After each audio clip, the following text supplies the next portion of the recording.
Welcome to Sweet Life Beat Life. We hope this video helps. In this video, I will explain how to use Gamma in Minecraft. Gamma essentially dictates how bright your game appears, especially in low-light conditions.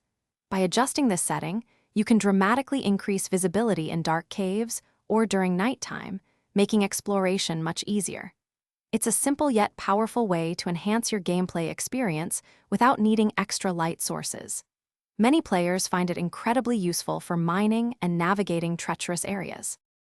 To change your Gamma, you'll need to access Minecraft's configuration files. First, navigate to your Minecraft installation directory. Inside, you'll find a file named options.txt. Open this file with any simple text editor, such as Notepad on Windows or TextEdit on Mac. This file contains various game settings that you can manually adjust, including the Gamma value.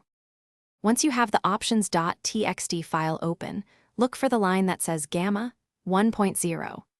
The default value is 1.0, which provides standard brightness. For significantly brighter gameplay, many players change this to 10.0. You can experiment with values between 1.0 and 10.0 to find what works best for you, but avoid extremely high numbers like 100 or more, as they might cause visual glitches. Using a higher Gamma setting offers several advantages. You'll see much better in caves, at night, and in other dark areas, making mining and exploration safer and more efficient. This also means you'll need fewer torches, freeing up valuable inventory slots.